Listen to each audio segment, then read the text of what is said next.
Morning, guys. Time for our last part of the material you need for final exam. There are three questions, three essay questions from this chapter on the final exam. Remember, the final exam, you will have 12 essay questions to choose from. You have to answer 6. You may also answer a 7th one for extra credit. They count 10 points each. So 6 questions, the 7th one, again, take serious this essay. This is your final exam, and so you want to make sure that that's a good effort and you get a good result. And for those of you who struggle with multiple choice and matching questions, there's not any. It's just essays. So you write, you give me a good answer, about a page or most of a page for each one. That's a fair amount of work, but at least you're not having to look up other stuff. So there'll be 3 questions. There'll be a question on the Carter administration to ask you to make sure you talk about the Iran hostage crisis. There'll be a question on the Reagan administration and a question on the presidency of George H.W. Bush. So no specific questions. You just take down what you feel you need, or if you want to go back later and work on those, you can do that. So we'll go through chapter 31. So book should be open, page 1165. Have your notes out, whatever you want to do. So 1977 to 1990. So Jimmy Carter would become president. Jimmy Carter would be the first president from the lower South. The lower South, not including Texas. Texas is kind of west. So lower South means like Alabama, Mississippi, Georgia, whatever. So he promised that he would be competent and be decent, open, fair, and compassionate. He would be different than what had taken place before. So page 1166 talks about the Carter presidency. So let's see if we can get our slideshow to work here. Get past this guy. All right, Carter presidency. So again, there's a question on discuss the Carter administration. Be sure to address the Iran hostage crisis. So that's the way you want to approach that question. So Jimmy Carter, actually James Earl Carter Jr., won the 1976 election primarily because he was positing himself as somebody different than Nixon. Ford was a good guy, but people weren't really comfortable with Ford because of what had happened. And so in the aftermath of Watergate, he was going to fix things. He was part of the New South, a new group of moderate Southern Democrats who were about no big government spending. So again, he was trying to make the Democratic Party a little bit different. So he was like Gerald Ford. Both Ford and Carter be considered honest presidents, although we do know now that there was some interesting things happened when Carter was governor in the state legislature of Georgia. So he was the most openly committed Christian. He talked about being born again, but he was also a very, very tough leader, very tough on others. Basically, he all his life he'd been a determined guy. He had grown up. His father owned a peanut farm in Georgia. Carter went to the Annapolis. The only president we had was an Annapolis graduate, Naval Academy graduate. He was a nuclear engineer, was part of the initial cadre of nuclear engineers involved in the early days of nuclear submarines. Admiral Hyman Rickover was the father of nuclear submarines, and Carter was one of his fair-haired boys. And so was in the Navy 10 years after graduation from Annapolis, planning on being there forever. And then his father died, and he felt committed to go back home and take care of the family business, which did not make his wife too happy. She married this guy who was going to be in the Navy so she could get out of Plains, Georgia. She had no desire to go back to Plains, Georgia. And when he was in governor of Georgia, efficiency expert, he instituted something in Georgia called zero-based budgeting. Basically, that typical budgeting processes in most business is you get what you got last year. If you want more, you got to convince people, but you at least have what you got last year. Well, under zero-based budgeting, you have to justify everything. It doesn't matter what you got last year.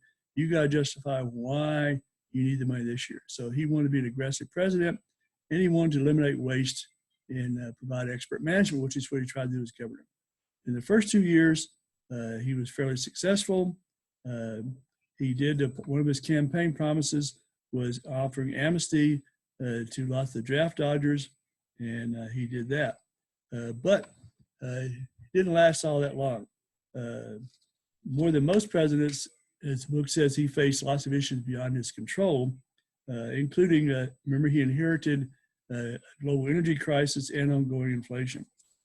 And he was what people call a technocrat. He was an efficiency-minded bureaucrat, not necessarily an inspiring leader, not that kind of a guy. And it was his economy, his being unable to deal with the issue of the economy that would create problems for him.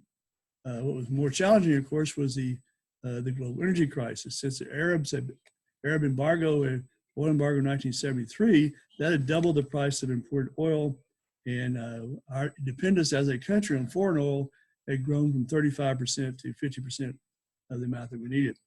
In 1979, things got even worse when Islamic fundamentalists took over the country of Iran, which had been one of our allies for a long time, and basically they had animosity towards the United States, and that created even more shortages of gasoline and much higher prices. On July 15, 1979, President Carter delivered a speech in which he admitted that the country no longer trusted him as leader. And then he made a really, really big mistake. He told the truth. He said, all the legislation in the world can't fix what's wrong with America. The only way we can fix America is if Americans fix America, which is true, but not what people want to hear. You know it now if you're paying attention to what's going on now. People want somebody else to fix their problems. They want somebody else to solve the world's problems, to solve the country's problems. That's what you see now in the coronavirus pandemic. And so people have become very much involved in materialistic culture, owning things, not so much about families and hard work and stuff. And so American values had faded away, and that was what he was rightfully saying, but people don't want to hear the truth. They want to hear that somebody else is going to fix their problems. All right, that brings us to Carter's foreign policy. On your slide, the Camp David Accords. That was probably the biggest, the high point of success during Carter administration was being part of helping put together a peace agreement in 1978 between the Prime Minister of Israel, Menachem Begin, and the President of Egypt, Anwar Sadat, historical enemy countries. And so he got them to compromise, and they met at Camp David, which you might remember is the presidential retreat, and named after Eisenhower's grandson. And so they came up with two treaties that were called the Camp David Accords. And the first treaty basically set up another treaty, essentially. The Israelis pledged that they would end their occupation of the Sinai Peninsula in Egypt. The Egyptians promised that they would give Israelis back access to the Suez Canal. The second treaty basically was more involved, the entire picture of Arab-Israeli issues, and basically, and a lot of that was based on, as you even know now, one of the big issues is the Palestinians, the people who were living in Israel before it became Israel. And so basically, they were living on the West Bank and the Gaza Strip, and the key was to push for them to fix themselves. If we were at school now, I would pass out to you. You can look around at a comprehensive plan to try to fix that problem. I don't know if it ever happened. But of course, the fact that the leader of the Arab world, Egypt, and their president, Anwar Sadat, was willing to sign this agreement recognizing Israel's right to exist, created all sorts of issues in the Arab world. Most Arab nations called him a traitor. Islamic extremists finally assassinated Sadat in 1981. Carter also got caught in human rights things too. He said that the soul of our foreign policy should be absolute commitment to human rights. That would create some issues. In 1979, another crisis occurred when the Soviet Union invaded Afghanistan. They invaded because Afghanistan was a communist country, but the communists in Afghanistan were not doing very well against the jihadis, the holy warriors, and also the ethnic warlords who could care less about Islam. They just wanted to control their piece of pie. So Carter did a number of things. He refused to sign the Strategic Arms Limitation Talks Treaty with the Soviets. That was SALT II. You might remember we talked about SALT I earlier. He also stopped shipping grain to the Soviet Union, and he started supplying the Afghan freedom fighters with weapons that was smuggled through Pakistan, weapons which would later be used against us when we were fighting in Afghanistan. He also requested from Congress increases in military spending and required all 19-year-olds to register for the draft. And then in 1980, what was really, really controversial for many people, he also boycotted the 1980 Olympic Games because they were being held in Moscow. Of course, lots of American Olympic athletes were not happy about that. All right, that brings us to, there's the Carters walking down the street. All right, that brings us to Iran and the Iranian hostage crisis. Remember, that has to be part of your notes here. So January 1979, as I already mentioned, extremist Muslims that had kicked out the government of the Shah, who was pro-American, pro-British. The Shah of Iran was Mohammad Reza Pahlavi, and his son, by the way, went through pilot training at Reese Air Force Base. And he basically actually became the ruler of Iran in 1953 when the CIA helped overthrow the actually elected Iranian government. The rebel leaders actually executed lots of former officials in the Shah. Thousands more were put in prison, tortured, or executed for not being strictly Muslim. When this happened, I was actually at Shepherd Air Force Base in Wichita Falls, Texas. And at that time, not me personally, we were training Iranians. I was actually involved in a different program, in the German program, but we were training Iranians. And so when we lost the Shah, then we ended the Iranian pilot training program, and they were told to go home. Well, not all of them wanted to go home because they knew they might be going home to torture, execution, or whatever, because they were part of the loyalist people. But we sent them anyway. Anyhow, so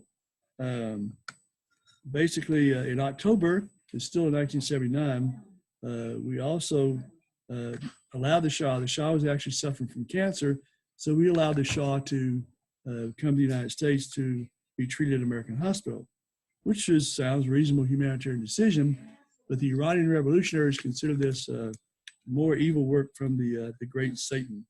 And millions of people in Iran started demonstrating, demanding that the Shah being returned to Iran so he could be punished. On November 4th, 1979, a mob stormed the U.S. Embassy in Tehran and took 66 diplomats and staff, including 52 American citizens, as hostages. The Iranian leader was the Ayatollah Ruhollah Khomeini. Ayatollah is a term, a title, and he was in favor of the mob action, and he demanded the return of the Shah, along with all of his money too. And if the Shah was returned to Iran, then the hostages would be released.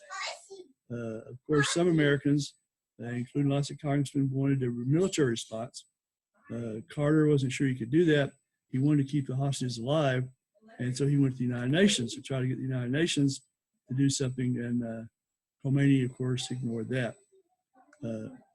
If you're an old movie person watching, there's a movie called Argo, which is a Ben Affleck movie, worth watching. It was based on events that occurred during the Iranian hostage crisis that we did not know about for, I don't know, at least 20 years, 20 plus years, because Canada was involved, the CIA was involved, and we didn't want to let all our secrets be known. But eventually it came out.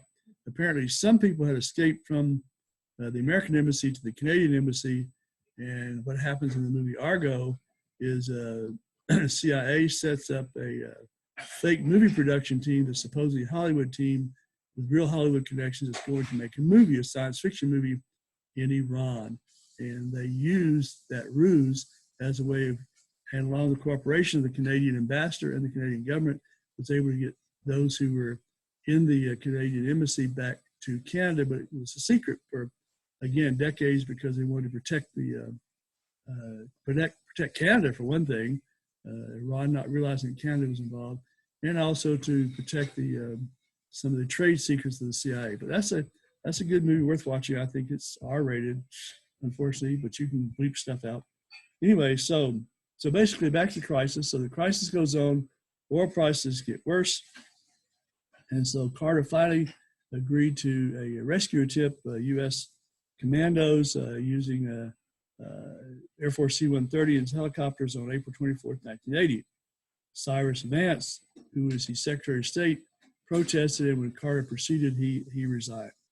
But the raid didn't make it. 3 out of the 8 helicopters developed mechanical problems, most likely from sand being blown into the workings there. We weren't really quite ready to do that. Ended up with 8 U.S. deaths when a helicopter ran to the C-130. So for 14 months, that would be the center of what took place in the Carter presidency, and that would be about all that took place. The crisis lasted 444 days, did not end until January 20th, 1981, when the day of inauguration of President Reagan, Carter actually released several $1 billion of Iranian assets and basically paid the ransom for the hostages. All right, that brings us to, there's one of the pictures from the hostage crisis. Brings us to the election of 1880. So Carter was elected in 1976. As soon as he was elected, conservative Republicans, the New Right, started working on trying to make sure he did not win a second term. And their guy was Ronald Reagan. Ronald Reagan was a very hip into public opinion, a patriot, and a committed to conservative principles. He'd been a Democrat in his early days, became Republican.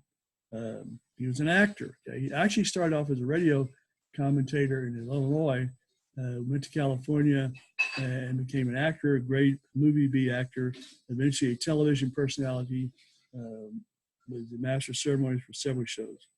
In 1960, he actually campaigned for Richard Nixon while still a Democrat. And then in 1962, he officially became a Republican. Part of his popularity was, again, he's an actor, he's a speaker, and so he was called a great communicator, and also because he was basically focused on just a few simple things. So out of this comes the rise of the New Right. By 1980, Reagan, who had trouble earlier, remember he ran for president several other times before he ran for nomination, didn't make it because he was maybe too far right. By now, the country is moving a little bit further right. And so lots of people, particularly senior citizens, lots of people in the Sun Belt states, were becoming more and more in favor to more conservative elements. And there was also a tax revolt too. Prices went up. When prices go up, home values go up, so property taxes go up. Particularly in California, Proposition 13, you can read about that. All right. Also, part of this was the religious right, not only conservatives, but also the religious right.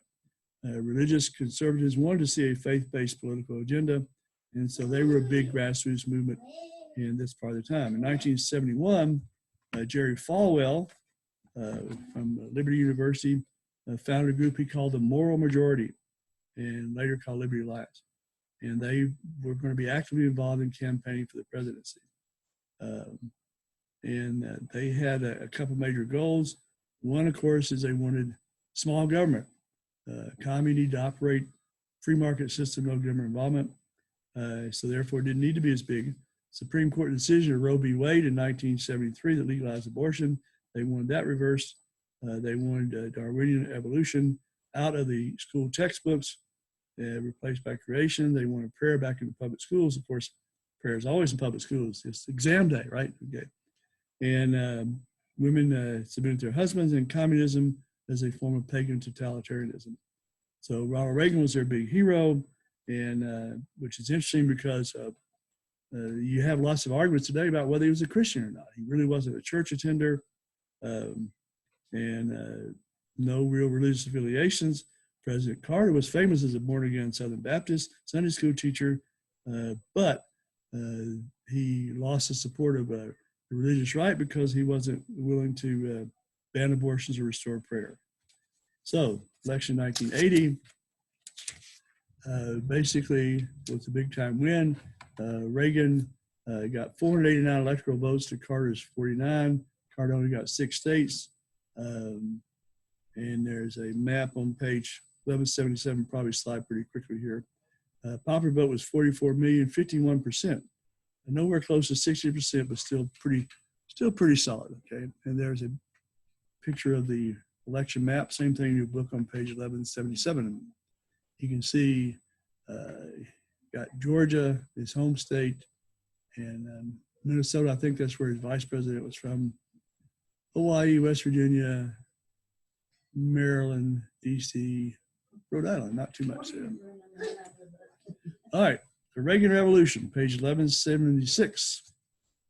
So that was the Carter presidency, remember? So there's an essay question, discuss the Carter administration. If you want to, just got to make sure you talk about the Iran hostage crisis, which would be a lot of your essay probably. And then you have one that says discuss the Reagan administration, which is 8 years. Lots of material there, should be no problem, okay? All right, and we already talked about the rise of the right, and we talked about the moral majority, okay? Slide doesn't quite match up. There's Ronnie. All right, so basically, Reagan was very much comfortable on the stage because that's what he'd been most of his life, very confident, and that made people believe in him, okay? So he won 2 presidential elections, 1980, 1984, and basically George H.W. Bush's win in 1988 was still a follow-on from Reagan because he had been Reagan's vice president for 8 years. Reagan did help restore the belief in a strong presidency after we'd had questionable presidents for quite a while there.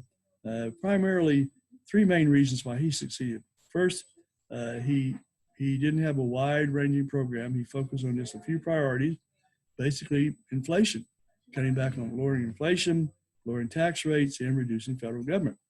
Along with that, he also pushed for the increase in military spending and a strong anti-Soviet foreign policy. Secondly, unlike Carter, who didn't get along with Congress, he got along with Congress and foreign heads of states. And third, just the fact that he was a inspired leader, inspired people. And that got really big just 2 months into his presidency with an assassination attempt. Basically, we talked about this, but anyway, basically, he had a couple of funny lines that came out of that. One line was he's being carried into the doctor in the hospital in the gurney, and he says to the doctors, "Please tell me you're Republicans." And one of the doctors said, "Well, today, Mr. President, we're all Republicans." He also, one of the movies he was associated with was a movie about Jack Dempsey, and Jack Dempsey lost a heavyweight title. He said to his wife, "Honey, I forgot to duck." And that was one of the comments the comment that President Reagan made to his wife was, "Honey, I forgot to duck." Basically, so anyway, president's getting shot. So he was okay, but the bullet was pretty dangerous spot, but they got it out. He did lose some people along with him. Basically, so he'd taken over economy in very bad shape. We'd risen to 13% inflation and in unemployment around 7.5%. And also the Cold War was getting involved. Remember, Soviets had invaded Afghanistan. They put missiles in nuclear weapons in a number of nations in Central and Eastern Europe. And so that brings us to Reaganomics, okay? Reaganomics.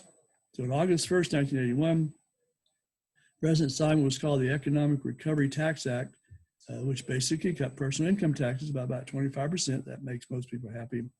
Lowered the maximum rate actually, and a number of other tax good deals. That was what Reagan called his common sense approach to economics.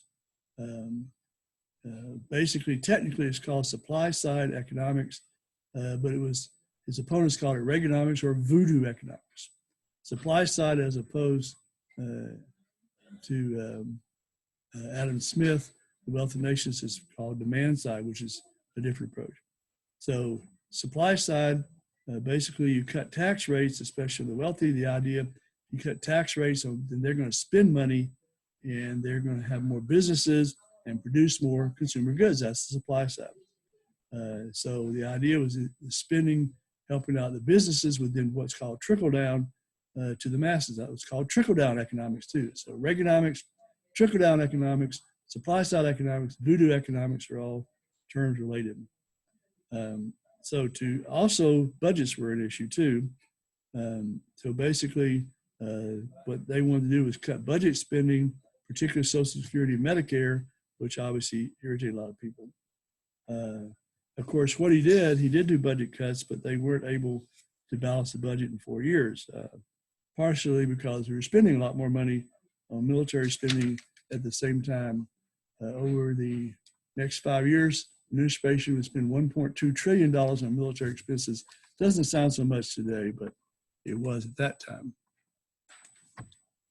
But they hung in there, and they assumed if they kept going with their plans, eventually would work. By the summer of 1983, there actually was a little bit of an economic recovery, partially because of increased government spending, which gives more jobs, and lower interest rates that came out of the lower tax rates. Inflation started dropping back, unemployment started going down, but the budget was not being balanced again because spending a lot of money. In fact, the federal deficits under Reagan were higher than all of his predecessors combined. All right, Reagan's anti-liberalism is the next thing on your slide there. During Reagan's administration, he was not pro-labor, so they had some issues.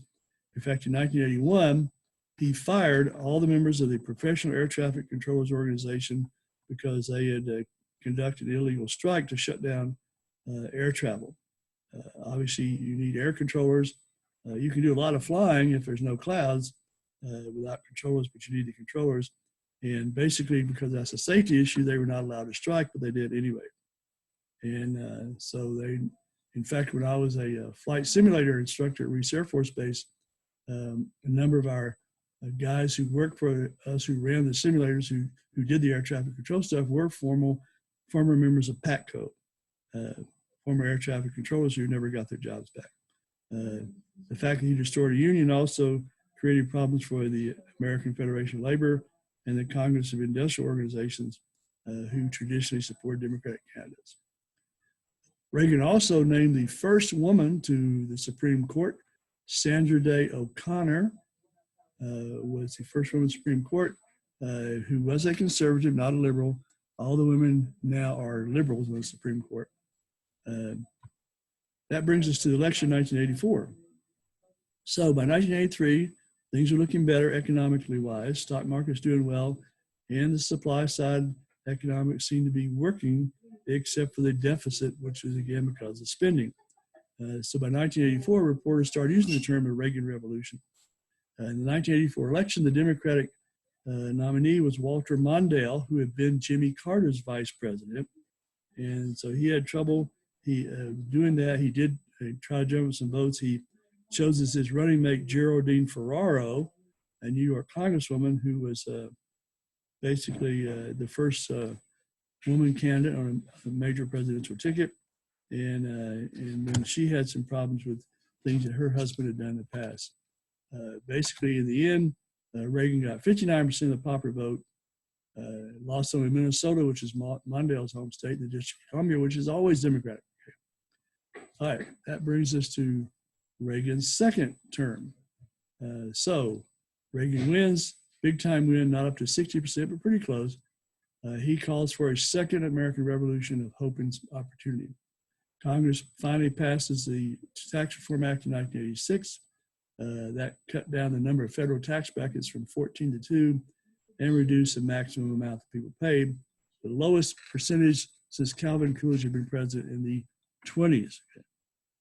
All right. So basically, although one of Reagan's campaign promises to reduce the size of the federal government, the reality is federal employees actually increased during his 2 terms as president. And nothing was done about Social Security or Medicare, which he promised. And some of the agencies he promised to do away with, like the Department of Education, continued. During Reagan's terms, the federal deficit almost tripled.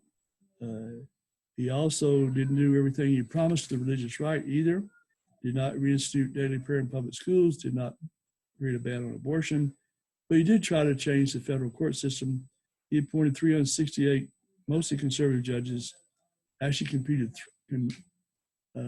sent 3 to the Supreme Court. We already talked about Sandra Day O'Connor, also Antonin Scalia, who until his death a couple years ago was the most conservative justice on the Supreme Court, and Anthony Kennedy, who also retired. In your time, Antonin Scalia died, Anthony Kennedy retired, and that was where Brett Kavanaugh and Neil Gorsuch came from, President Trump's appointments. All right, anti-Soviet foreign policy, that's on page 1183. Somebody asked in the book, talks about this, when he's going to the Republican convention in Detroit in 1980 to accept the nomination for president. Ronald Reagan was asked why he wanted to be president. And his answer was to end the Cold War. And through his what was called peace through strength strategy, he would build up the U.S. military strength to the point to where the Soviet Union not only couldn't compete practically, couldn't compete financially. And so the Reagan doctrine basically said, we're going to stop the Soviets wherever they are, even if it means helping bad guys, bad dictators. So one of the first things that Reagan wanted to do was to reduce the risk of nuclear war by convincing the Soviets they couldn't win. So he and the Secretary of Defense, who was Caspar Weinberger, started building up nuclear and conventional weapons. And basically under Reagan, 25% of all federal government expenditures are military. And Reagan said it's not only to protect us, but also to bankrupt the Soviets because they're not going to be able to keep up. All right. That brings us to Star Wars on page 1184, not on the slide. So in 1983, Reagan authorized the Defense Department to develop what was called the Strategic Defense Initiative, SDI, became known as Star Wars, which was an anti-missile defense system. It did several things. It would included satellites with laser weapons that would intercept and destroy Soviet missiles. It included, interesting enough, a lot of the people that protested nuclear weapons and nuclear power were also protesting Star Wars, even though it used no nuclear weapons. It used lasers. It used, one of the things it used, which was pretty effective, was if a missile was coming into our country, we would fire a missile, and the warhead was just a bunch of BBs. And so it would explode, and so the missile would fly through this massive cloud of BBs, which would obviously shred the missile. It also used rail guns, a lot of different interesting technologies, none of them nuclear. Congress approved the funding, and therefore the Soviets were also forced to do their own funding, leading more to their bankruptcy. It was a pretty interesting program. I actually wrote a paper. I have a paper I wrote on Star Wars for Air War College. But it was very, very controversial. One of the fears at the time was if we develop a missile defense system that can stop any missile from coming in, then countries like the Soviet Union, Communist China, Korea, North Korea might feel compelled to use their nuclear weapons before they became useless. And so there was some fear that it might actually create war which didn't happen. Reagan's biggest problems, of course, were in Central America, especially Nicaragua. According to the State Department, the Cuban-sponsored Sandinista government in Nicaragua, which had taken over in 1979, was actually supplying arms to rebels in Salvador. And so Reagan ordered the CIA to train anti-communist Nicaraguans called Contras, which is short for Contrarrevolucionarios, or counter-revolutionaries, and they began attacking Sandinista bases from Honduras. Of course, the critics, the Contras are just right-wing fanatics who killed anybody. That leads us to the Iran-Contra affair. Scuttlebutt started running around D.C. in late 1986 that we had been secretly selling arms to Iran, which we claimed was an outlaw state. And the reason was there were hostages being held in Lebanon by groups that were sympathetic to Iran. And so, of course, Reagan had claimed that we would never negotiate with terrorists. So more and more information came out, and lots of things turned out to be true. At the center of what came to be called the Iran-Contra affair was a Marine Lieutenant Colonel named Oliver North. He was a National Security Council aide, whose primary job was counterterrorism. He was working for Admiral John Poindexter, who was in charge of the National Security Council. And working in a basement in the White House, he was secretly selling supplies to Iran and using the money from that to support the Contra rebels in Nicaragua, when Congress had said no aid to the Contras. So it turned out they were approved by National Security Advisor Robert McFarlane, and the guy who became National Security Advisor, as you mentioned him, Admiral John Poindexter, and the CIA Director, William Casey. As things came out, North and some other people were erasing computer files and showing documents. McFarland actually attempted suicide before he was convicted of withholding information from Congress. Poindexter eventually resigned. North was fired, and Casey died pretty soon after from a brain tumor. Reagan, of course, was criticized. It was a three-member commission formed by former Republican Senator John Tower from Texas, called the Tower Commission. And there, in 1987, their report put a lot of the responsibility on Reagan not being a strict manager. He was a very loose style. When asked if he knew about Colonel North, the president said, "I don't remember." There are a lot of the issues were what's going on. Number one thing is criticism as well.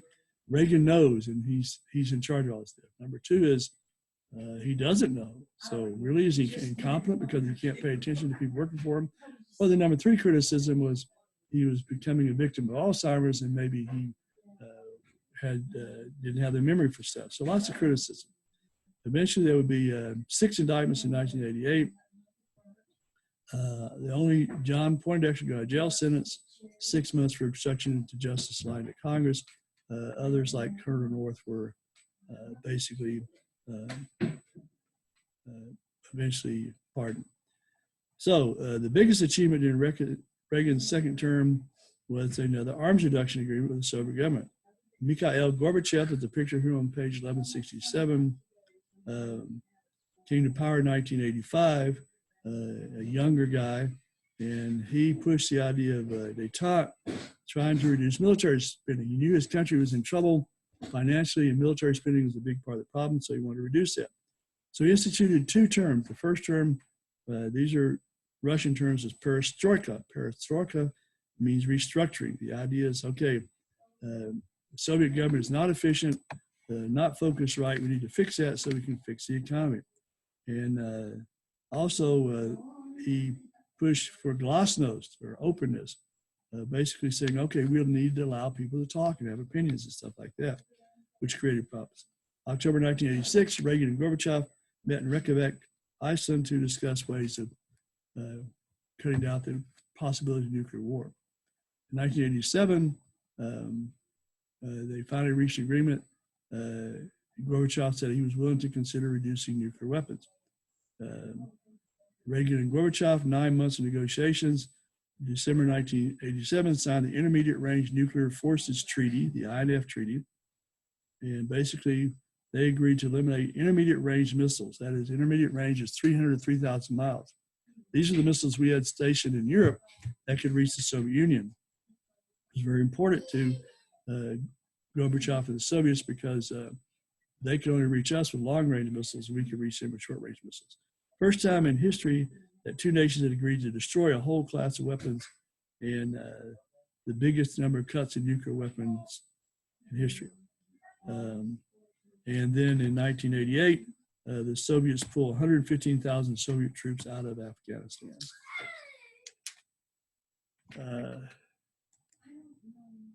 We didn't talk about all that. There is, all right, the INF Treaty we can call up here. Okay, all right. So Reagan basically obviously helped end the Cold War. The massive defense that built up almost bankrupted us, but it did force the Soviet Union to the bargaining table. In 1987, when Reagan visited the Berlin Wall, he said, "Mr. Gorbachev, tear down this wall." All right, that leads us to the changing economic and social landscape, page 1188, and the computer revolution. Obviously, computers have been around for a long, long time. Really, the idea of a programmable machine actually went back to the 1700s. But the Second World War actually got things rolling, and we were able to create that computer. In 1946, at the University of Pennsylvania, some engineers developed the ENIAC, electronic numerical integrated computer, the first all-purpose, all-electronic digital computer. In 1971, the microprocessor, a tiny computer on a silicon chip, basically was developed, and that made possible the personal computer. And a big name there, of course, is Bill Gates. Bill Gates and others help transform as the book says, a personal computer into a mass consumer product. Internet was developed. Remember, internet was developed by the military to ensure stability of their communication systems. So the internet, electronic mail, email, cell phone technology basically allowed for massive computer communication revolution, really. Money became a big thing. And of course, on October 1987, Black Monday, stock market had a crash similar to 1929 for a number of reasons why that happened, which is still probably controversial. The 80s were also a time of people with lots of money and people with not much money. Drug and alcohol abuse were big problems among the homeless, lots of unemployed single adults. The AIDS epidemic also was another big thing that occurred. AIDS, acquired immunodeficiency syndrome. At the beginning of the 80s, public health officials began to recognize that gay men and intravenous drug users were the ones most likely to be hit by AIDS. People contracted the human immunodeficiency virus, HIV, which caused AIDS, by coming into contact with blood or body fluids of an affected person.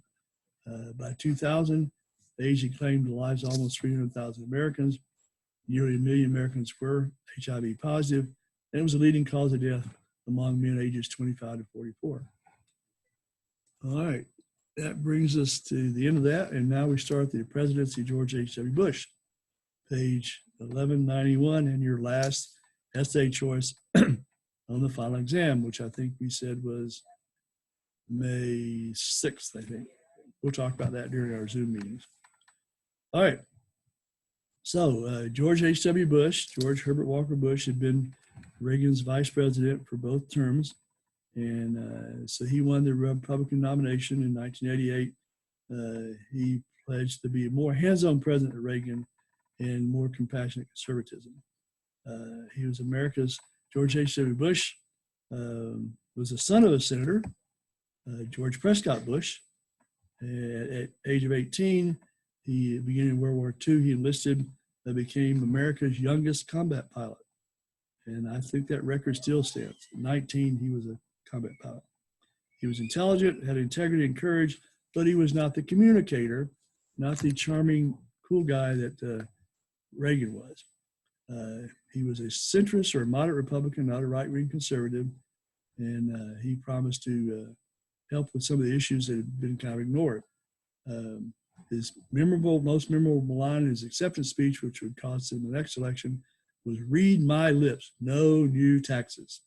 That would create problems later. Big time win. His opponent was the Massachusetts governor, Michael Dukakis. And again, there's another map of that election, okay?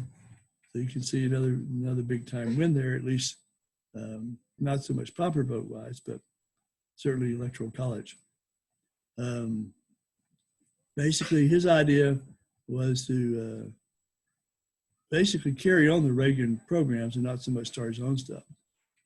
He supported the Americans with Disabilities Act, ADA, 1999, which basically increased the civil rights of disabled people. That's where you see wheelchair ramps, mechanized doors, elevators required. All those things came out of the Americans with Disabilities Act. I know at our church, when we had our recent building program, we were going to do a 2-story youth building, but again, ADA required an elevator, and so that was just too expensive, so we didn't do that. All right, so page 1193. So biggest problem that Bush faced was that we had this big national debt, which had been incurred by his predecessor. In 1989, that was $2.6 trillion, not so much compared to today. 3 times what it had been in 1980 when Reagan became president. Bush had said no new taxes, meaning income taxes, made it difficult. How do I cut back on the deficit? How do I cut back on the debt without raising taxes? And he also was not willing to totally cut back on spending either.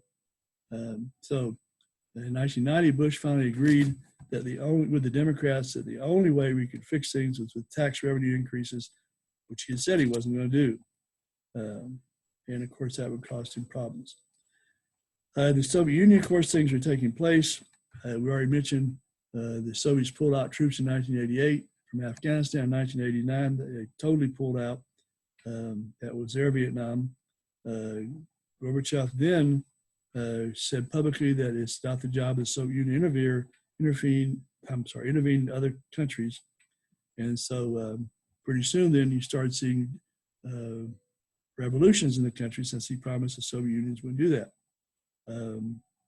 Poland, Hungary, Czechoslovakia, Bulgaria, all those communist governments fell. In Romania, the Nicolae Ceausescu, the brutal dictator, was assassinated by his own people. And that brings us to the destruction of the Berlin Wall. Okay, that was the biggest event that basically signaled the fall of the Soviet Empire. November 9th, 1989, Germans tore down the Berlin Wall, which gave them open access between East Germany and West Germany. On October 3rd, 1990, the 5 states of East Germany were united with West Germany. And basically, things were starting to get out of control. Governor Gorbachev also, the communist hardliners, he was a problem, and so they attempted to get him. Boris Yeltsin was the president of the Russian Republic, basically elected. Gorbachev managed to battle through that and keep the title as president, but he was forced to resign as the Communist Party head, and Yeltsin became the most popular figure in Russia. Basically, most of the 15 Soviet republics claimed their independence from Russia, and with the Baltic states of Latvia, Lithuania, Estonia, they all became independent nations. The Communist Party was done away with. All right, that brings us to Panama. Just because this Cold War was over didn't mean problems were over. Before 1989 was over, we had U.S. troops in Panama. Basically, in 1983, General Manuel Noriega had become leader of the Panamanian Defense Forces, which effectively meant he ran the country. In 1988, federal grand jurors in Florida indicted Noriega, along with others, with drug trafficking. Legislature declared Panama a state of war with the United States. On December 16, 1989, a U.S. Marine was killed in Panama, and so Bush ordered an invasion to capture Noriega, bring him to justice, and install a government to be headed by Guillermo Yandara, who actually been elected by the Panamanians, but Noriega overruled that. And so they attacked, and Noriega surrendered. That brings us to the Gulf War. So in August 1990, Saddam Hussein, who was the dictator of Iraq, basically invaded Kuwait, his neighbor. Kuwait had increased its production of oil, which they weren't supposed to do, with agreement with the OPEC. And so that had dropped global oil prices, which affected Iraq, who was in debt and trying to get out of debt. So President Bush condemned what he called Iraq's naked aggression and sent warplanes and troops to Saudi Arabia on a wholly defensive mission to protect Saudi Arabia, our ally. That was called Desert Shield. Okay. British got involved, and also Egypt, Morocco, Syria, Oman, the United Arab Emirates, and Qatar. They're all Arab countries, but they weren't wild about Iraq either. Iraq refused to back down, and on January 12, 1991, Congress authorized American Armed Forces. January 16th, more than 30 nations, including 10 Islamic countries, began Operation Desert Storm. And during the next 6 weeks, Iraqi soldiers, the book says, surrendered by the thousands. February 28th, Bush calls for a ceasefire. The Iraqis accept. We had only had 137 American fatalities, whereas the Iraqis were 100,000 or more. But Hussein was still the ruler of Iraq. Very controversial. So the book says the first Gulf War was a triumph without a victory. Now that's even President Bush's son commented, but the reality was what President Bush said was we entered the war to free Kuwait. We never entered the war to invade Iraq, and that's true. So that's one of those controversial things. It's easy to look back, hindsight say what he should have done, but the reality was he did what he promised to. And if we'd held the election right after that, Bush would have won. So public approval rating went up to 91%. The Soviet Union basically came to an end on December 25th, 1991. The Soviet flag was removed from the Kremlin in Moscow, replaced by the flag of the Russian Federation, and the Soviet Union was done. But we go back to the economy. By 1991, the approval rating basically on the economy was down to 18%. That brings us to the election of 1992. Okay, and no slide, right. So at the end of 1992, 1992 Republican National Convention, Patrick Buchanan attacked Bush for raising taxes and being the biggest spender in American history. And Bush's big problem is going to be the economy. The Democrats were under control of moderate forces. For several years, the Democratic Leadership Council had been led by the Arkansas Governor, William Jefferson Clinton. And he was basically trying to move the Democratic Party from being extremely liberal to a little bit more in the center in the hopes of winning elections better that way. Also, the 1992 election featured a third-party candidate, H. Ross Perot, a Texas billionaire from Dallas, and one of the guys who condemned Reaganomics as voodoo economics. Bill Clinton in 1979 was 30. At 1979, Bill Clinton was the youngest governor in the country at age 32.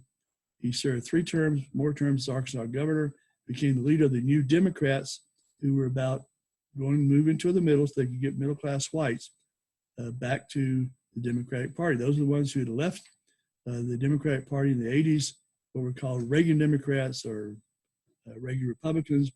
And Clinton promised to cut the defense budget to get tax relief for the middle class, and also to try to help these countries that had arisen out of the demise of the Soviet Union.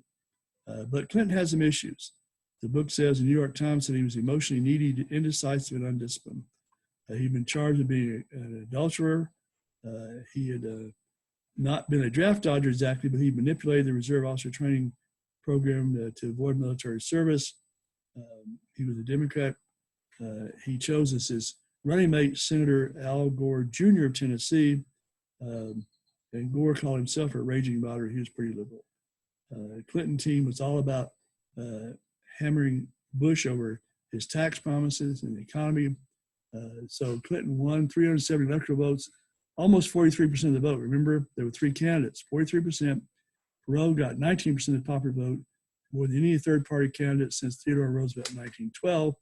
And of course, most people believe that's why Clinton won, was basically he didn't win so much as Bush lost. And a lot of it goes back to, most people believe that Perot hated Bush, and it was about getting rid of Bush.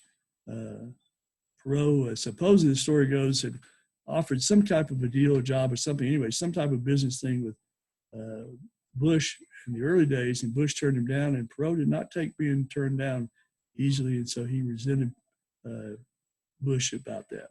When he started opening his campaign, there was some concern. Even the Democrats thought they would lose some votes. But the bottom line is if you look at the numbers, Perot basically cost Bush the election. All right, that should be it. Everything that you need for the test. I'll do something on chapter 32 later, so you can finish out the book if you want to, but it will not be tested. All right, so that's it for now. We will talk later.